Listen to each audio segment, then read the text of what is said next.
சின்னதாக ஒரு ஆர்டிக்கல் ஒன்று எழுதினார்.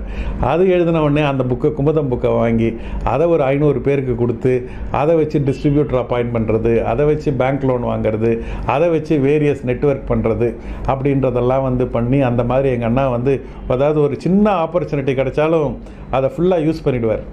அது அவர்கிட்ட தான் நாங்கள் அந்த கலையை கற்றுக்கணும். அதாவது ஒன்றும் உலகம் ஒரு பெருசாக ஒன்றும் ஆப்பர்ச்சுனிட்டியாக ஒன்றும் கொடுக்காது. ஒரு சின்ன ஒரு கேப் கொடுக்கும். அந்த கேப்பை எடுத்து நம்ம எப்படி நம்ம உபயோகிக்கிறோமோ அதை பொறுத்து தான் வாழ்க்கை வரும் அப்படின்றத அவர் ரொம்ப அழகாக அந்த வால்யூ பார்த்தது அப்படின்றத அந்த புக்கை எடுத்து அதை ஷாம்பு அடுத்த லெவலுக்கு எடுத்துகிட்டு போகிறாரு. அதுக்கப்புறம் ஒரு இந்த லெவலுக்கு அவர் அந்த விதையை செடியாக்குறது, அந்த மரமாக்குற வரைக்கும் அவர் எடுத்துகிட்டு போனார்.